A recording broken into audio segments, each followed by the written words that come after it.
What? I had I can't believe, given that this is our 5-year anniversary, the subject I have spoken the most about, Malcolm Butler. Yeah.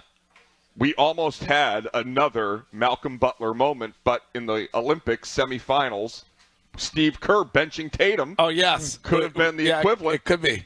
We would wonder why. What was the reasoning? I mean, he's going to have to answer at some point. Yeah, I bet he gets a lot. He can't keep using the matchup excuse. That I don't think that works. No. It doesn't work. It's such a stupid argument, and it's why wouldn't you just not have him on the team? It's dumb. It's dumb that it is maddening to me that Derek White and Drew Holiday both, and the reason why I say those two guys is we see them so much because they play for the Celtics, and we know what type of players they are. They're great players. They've had more Olympic minutes than have they had more? Olympic? Yes, than Jayson Tatum. Yeah, I think about that. Like it doesn't make sense. To and you me. needed points in this game. You didn't crush them. You won by 4 points. So you're looking. Steph Curry and LeBron James were your only guys that produced. You were down until there were 2 minutes left. The only lead you had up until that point was when it was 2-0 in that game. You were down by 17 at one point. Yeah.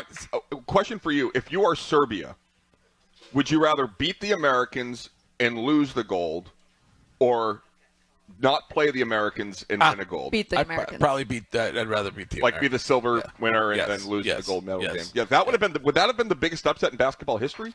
Probably. I mean, well, didn't the men's basketball team lose? I want to say like 2016. Prior to Dream Team?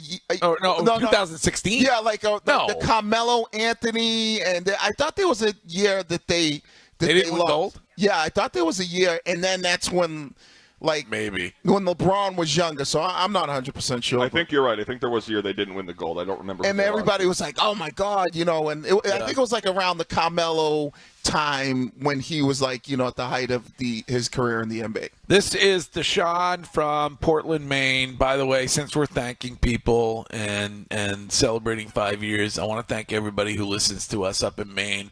From the start of this show, we had a ton of support up there in my adopted home continent of Maine. So all of you listening there, there's nothing better than when we go up and do a road show at the Brunswick and do the cornhole tournament up there. And so thanks to everybody who listens to this show on our stations in Maine. And Deshaun, good morning. What's up?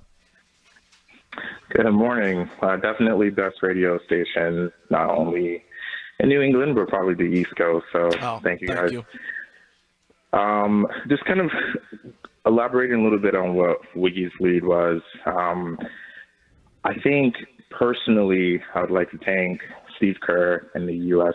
basketball team for what they've done to Jayson Tatum and Jaylen Brown, because talk about giving those two guys more motivation going into a season after winning a championship. You would think that this would be the time for them to get their respect, but thank you for putting that chip back on their shoulder. Yeah. No, it's like Tom Brady, almost, where Tom was able to use that the hate that existed for the Patriots, and this is fuel for Tatum. I would rather be Jaylen Brown, because at least with Jaylen Brown, like people go, okay, he should have been on the team. There's a lot of great plays. He didn't make it. Whatever. We kind of move on from it. Like we've passed the Jaylen Brown in the Olympic team. And we also this is the biggest embarrassment for Jayson Tatum. Right. He's one of the best players in the NBA, and he's sitting on the end of the bench. So you're saying you'd rather be in Jaylen Brown's position, not even make it to Paris, and have everybody be upset that you didn't get the nod, than be there and be sitting on the bench. Right now, I'm there, and I'm like, so it's when you're at that level. And only Greg knows about it, with us, because we're kind of lower level pieces. True. When you're at the Jayson Tatum level, like you, Wiggy, you already got the extension. When you're at the Jayson Tatum level of whatever you do, and you're sitting on the bench, it's such an ego deflator that the whole world sees you, because you can't really cheer. You don't want to cheer, but you have to cheer. And Steve Kerr knows that. That's why he's a dink. Right. He's a dink. Tatum's like, Yeah. And I think Tatum's going to be, if they win gold, which I think a lot of us believe they will, Jayson Tatum's going to go up there with a gold medal and be like, I didn't even do anything to help this team. Yeah. It's embarrassing. Yeah, it sucks. When for was him. the last time Jayson Tatum was in a must-win game and was on the bench? Yeah, I don't know. Probably when he was like 12. I don't know. I mean, definitely not. Probably never. not in that Duke. And you're right, because Jaylen Brown is sitting probably in Italy or wherever right now on vacation. Yeah. And everybody knows he's not there for reasons that have nothing to do with his talent. Yeah. Right. Whereas Tatum's forced to sit there and root for this and try to teabag. cheer Oh, and God. it's weird. Yeah.